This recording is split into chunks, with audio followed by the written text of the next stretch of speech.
How to turn off restricted settings to protect privacy on TikTok. Hello everyone, this is Sabrina here to help you today. So without any further ado, let's get into the video. First, open your TikTok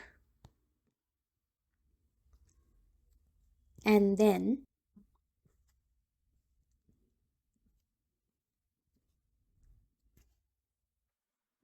listen, tap on the menu bar, tap on settings and privacy.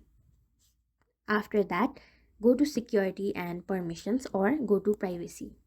Then go to comments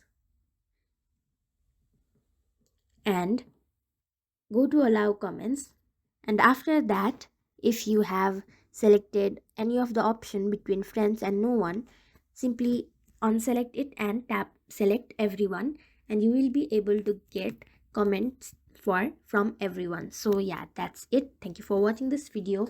Make sure to like, share and subscribe to our YouTube channel. If you got any question, comment them down and I'll catch you in the next one.